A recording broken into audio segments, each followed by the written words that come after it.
Hey guys, it's Raoul Monks here, founder and director of Flume Sales Training. Welcome to today's Flume Sales Chat, where we're joined by Ricardo Molina, who is the founder and director of Brightball. Now, Ricardo is the go-to guy in terms of building digital online communities. And by the end of this conversation, we hope to have given you and got from Ricardo a framework for how to go about becoming a LinkedIn extrovert during the crisis and helping your clients in the best way possible. I've chatted to this guy many times, and you're going to find out some cracking stuff. So we're going to dive in. Ricardo, welcome. Thank you, Raoul. Welcome. Thank you for having me. No problem. So we'll just start off with a tiny bit about you and your background and kind of your take on what's happening right now. And then we'll dive into this stuff around being a LinkedIn extrovert, why it's so important and what you can do. So tell us about you. Yeah, well, I'm Ricardo, as you've rightly said it. I've been working in the event industry for the last 23 years. So I know a bit of one or two things about events, but more importantly, how events can just leverage and build online communities and leverage those communities to add value to their customers, to their sponsors, etc., etc. Okay, cool. So in terms of the LinkedIn side of things, because I know there's so many different areas you could talk about. One of the big challenges we're hearing again and again and again from sales teams and sales leaders is this ability to engage with their clients being tougher than ever, which kind of makes sense because I suppose a lot of people don't want that sales call from a salesperson right now, but salespeople need to be engaging with their clients. So why do you feel like LinkedIn is such an important tool right now? Tell us your take on that. Well, the reality is that with all that's happening right now, it has forced us to become innovative and agile in our approach. So obviously at this point in time, there's no events to sell, or at least no physical events to sell. So it is the time right now just to do proper account management. And doing account management just simply means I want to understand my customers. I really want to have them take the time to understand what they care about, what their problems, issues, etc., etc. But the problem with sales individuals is that they're used to getting on the phone and do sales pitches, or they try to push and drive their events or whatever they're selling. If they're going to try to do that, they're going to have to speak on the phone. So you want to kind of pick up the phone, trying to get and speak to the guys. These guys are probably no longer available. They are just simply online. So if you can't speak to anyone on the phone, where are these guys going to be? Guess what? On LinkedIn. Yeah. So, and they are on LinkedIn searching, finding, talking, having conversations, and they are just simply trying to basically pour out their hearts and say, look, I'm struggling on this, or I'm struggling here or there. And so that's kind of why I think LinkedIn is the platform where your prospects, your customers, or your potential customers are going to be saying what it is that really matters for them at this point in time. Do you think that there's going to be a greater engagement from clients on LinkedIn than before the crisis? And if so, why do you think that would be? I mean, absolutely, because this is what happens. If you paint the picture, I am now working from home. I just don't have my colleagues to correspond to. All of them are just simply asking the same question, which is, what should I do right now? Or what it's going to happen. So if you're alone, and obviously you had conversations with your colleagues digitally with Zoom and everything like that, then the next thing that you're going to do is you're going to go online. Then you're going to go and search the news, but you're also going to go on LinkedIn and try to see, okay, what else, who else, or what are these guys talking about?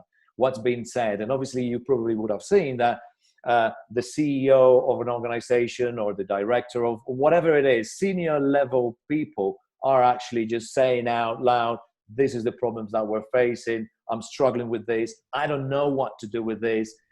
What is it going to happen? And then you start seeing kind of some discussions happening around there, people kind of offering their views and everything. So this is kind of why it is kind of really important for LinkedIn.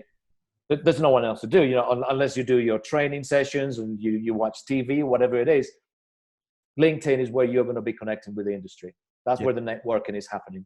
So what do they need, they being clients, what do they need from salespeople on LinkedIn? Because I think one of the challenges I've always had with LinkedIn until recently, where I've kind of forced myself to get on here quite a lot, is that I always wondered kind of what do I say? Am I meant to be selling to them, or am I meant to be doing something else? What No. does the client need from the salesperson, from the event or media sales professional? Look, at this point in time, the least the client needs is to be sold to. So no, absolutely not. You should not be selling to your clients. You just should be adding value, understanding. So if you ever go on LinkedIn, right? Don't go on LinkedIn to try to find the phone number or what is the name of the director or whatever it is of any particular company, right? Just go on LinkedIn to try to understand first the conversations. And I'll talk about it like the little framework that I have, but understand what are the conversations that are happening, understand what your prospective client or what your potential prospects are talking about, what's being said. And what you really need to focus on is, again, so as I said, do not sell. But as a sales individual, you have the context of the conversations that your industry needs, the challenges of your industry, the challenges that your prospects would have found, or et cetera, et cetera. If you are selling an event or a sponsorship for an event, very likely you would have run an event before. So definitely you have some sort of context that is going to help you understand those kind of pains, tribulations, and everything. And ideally, and hopefully, you will have some sort of content that your marketing team or your previous event would have had, so that you can use as leverage. So yeah. Okay. Yeah. So it's interesting listening to some of the sales people we've been interviewing on Sales Chat and some of the sales leaders, and they're talking about working more closely with their marketing and content teams and actually a really interesting training session I did yesterday with Clarion. And a chap there was talking around how they'd gone out to their audience and done a piece of research as a whole team. So the marketing team had got together, the content team, the sales team, and they went out and did research into the audience and found out what the audience care about at the moment, how they're making decisions. And then they're going to market with that and using that as a way to fuel LinkedIn, fuel conversations, because the only thing that clients care right now about is, yes, themselves, but also how do we get our audience to engage. So they've kind of gone a level down to then come back to the client and say, hey, we've got stuff that will work for you. Yeah, that's amazing, because basically, so everyone right now, any event organizer is now running virtual events or whatever you want to call it, webinars. There's plenty of stuff that's coming out of there. There's polls, there's Q&As. All these answers are material that you as a sales individual can use to engage or to add value only when it matters or only if it is relevant. So and I think the framework that, if I may, Raul, just to kind of to share, is kind of is very simple, which is kind of very it's clear. So name of the game is do not sell, right? First and foremost, you must tattoo that in your head. Do not sell. Think about adding value. Your clients are asking questions. You need to be able to, or you need to be the person that helps them find the answers or connects one and one and just give them the answers on that. You're a networker. You're building connections, right? You do not need to be an expert, okay? So the idea is not to flog the LinkedIn with the stuff that your marketing team just done. Just keep it on the side. And here is what I recommend. So it's a 3-step framework, which is very simple. First thing you need to do is listen and react, okay? So think about who are the people that you are intending or that you were intending to sell at some point in time. Keep an eye on them, look at their profiles, review and see what they're saying, what they're liking, what are they not liking, what they're commenting, or anything like that. That is the first thing. Once you do that, react, okay? This listen and react stage is to train the LinkedIn algorithm to keep on showing you more relevant stuff from the people that really matter to you, i.e. the ones that you want to sell at some point, not yet. So listening and reacting just simply gives you an awareness of what's being said, okay? The reaction allows LinkedIn to understand, oh, this guy likes this type of conversations, or this guy likes this type of guy who is the senior guy at this company, so let's just show him more of that stuff, right? So listen and react, like anything. The next stage is participate in the conversations, but only participate, right, if you have something to say or if you have something of value to say. What is something of value to say for you to participate in a conversation? As you rightly said it, your marketing team just run a webinar, there's some statistics or there's some kind of key things that's just happened. Probably there's a previous talk from last year's event that you have the link and you have the PowerPoint, or you have a blog or whatever it is that it is. So then you can then participate by saying, great, if someone's talking about challenge A, you probably say, look, last year we were having a conversation, John shared this valuable information, here's a link to it. By the way, participation doesn't always mean adding links to the commentary, okay? Very, very important. Participating simply means that you give your virtual nod. Okay, I understand. That's great stuff, what you've just said. I think Peter at Company X is a particular expert on that. And that's going to make you look very good, because you're building, in a way, those connections, and you're actually tagging in your prospect or other people that you might have had previous conversations with onto that conversation. So they will value that, okay? So participate in the conversations is the second stage. Yeah. And then do not have to put links or anything that's salesy, or even talk about your event. At this point in time, you're adding value.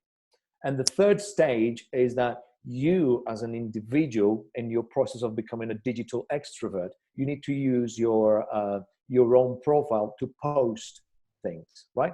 What would you post? What should you post? Number one, it could be, if you, in the process of listening and reacting, there might be something really interesting that you might want to share. So you share that same article on your post, on your profile. Yeah. It might be that a statistic came from the Q&A session that your marketing team ran last week or a year ago. You're going to put an image of that, and then you're just going to say, this is kind of what I like. So you just share and post things that you truly think that are going to be adding value to your mini community or to your group of prospects. And those three stages will kind of be helping kind of tell LinkedIn what's going to happen. But more importantly, LinkedIn is then going to start showing all that stuff that you're adding onto your prospects' timelines. Interesting. Okay. So one of the things that I'm trying to get my head around, and we're doing this at Flume as well, and the question is, which I think is useful for everyone, is how do you know you're doing it well? Like, what should you be measuring? Like, as a salesperson, should you be measuring amount of shares, amount of comments, the amount of views? Like, if someone took those rules you just said, that framework, and in a month's time they'd smashed it and done brilliantly right now, like, how would they know they've done well? There is a menu on LinkedIn that is called activity, right? And yeah, you probably would have seen some kind of that sense. So when you click on that activity, LinkedIn is going to tell you, Joe Blogs liked what you've said, John shared what you've said, or John responded to a comment that you've made. So your LinkedIn activity feed is actually going to tell you, is going to give you a gauge as to whether other people are giving you the digital nods, the digital likes, or the digital commentary. That's what's going to be able to, that's where you're going to measure how you are being received by it. The other way in which you're going to measure, of course, in that activity feed, you're going to check, okay, I did a post last year, or let's say you've done one post every day this week. You're going to go and check, and LinkedIn is going to tell you how many people have viewed that post, okay? Yeah. One thing that I think is extremely important to remember, Raul, if you're a digital introvert, the process of becoming a digital extrovert requires momentum, okay? So you're not going to see results of your commentary, of everything like that. You're not going to see it in 1 week, okay? The important thing is build momentum, do it every day, follow the process.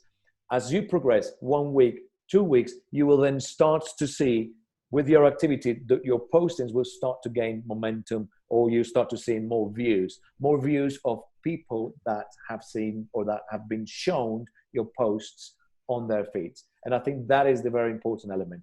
They do not, this is a place where you should not rush. Social media, online stuff, you do not rush. You provide continuity, momentum, and then you start seeing the results.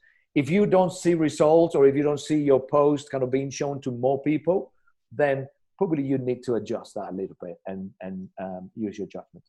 Okay, that's interesting. How much is too much?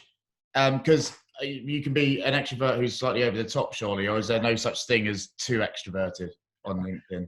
Okay, so how much is too much? I wouldn't know the answer to that. My encouragement to everyone is just spend as much time as you can on LinkedIn, period. You know, when you're doing the listen and react, you can be reacting all the time. You can be all over the place for 2 hours reacting to things that happen. That's not going to invade anyone's privacy, or it's not going to invade anything. You're just simply kind of giving thumbs up to certain levels of discussion. I would say, just to keep it very simple, is do one post in your feed, right? In your, like, say something, right? Do one post a day, yeah, if you can, right? And with regards to participating in conversations, just go crazy, because at the end of the day, it's like, it's some of you asked me a question: how many calls is too much in a given day? Well, as much as you can. So my response to someone, a sales guy that is online, I would just probably say, participate in conversation and discussions as much as you can, as long as you have something, again, very important, as long as you have something to say. If you don't have something to say, remember, you can always do a thumbs up, a like, an applause, or a share. It's just literally pressing buttons. Yeah. Okay, great. So if I was a skeptical salesperson, Right. and what I mean by skeptical is skeptical about the importance of LinkedIn. And I was listening to this and I thought, it's kind of a nice to have, isn't it? Like, is it really what I should be spending my time doing? What would your answer be, just in a nutshell?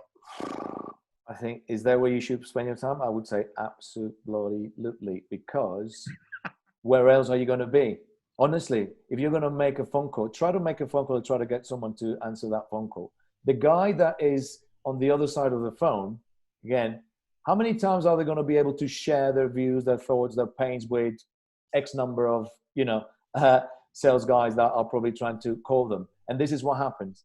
If you're not a digital extrovert, right, you are missing a big opportunity to be top of mind with your prospects. Because guess what happens? The moment you make a phone call, the moment someone connects, that person, if they would have spent time on LinkedIn as well, which very likely they would have been, they're going to recognize your name. They're going to recognize your face. They're going to recognize that you have been basically active. And I think that is a very important thing when you are compete to, guess what? All the sales guys that are also trying to sell similar events that you're trying to sell, similar webinars that you're trying to kind of to put in the market. So it is just an additional way in which you are visible without invading them too much or being too creepy.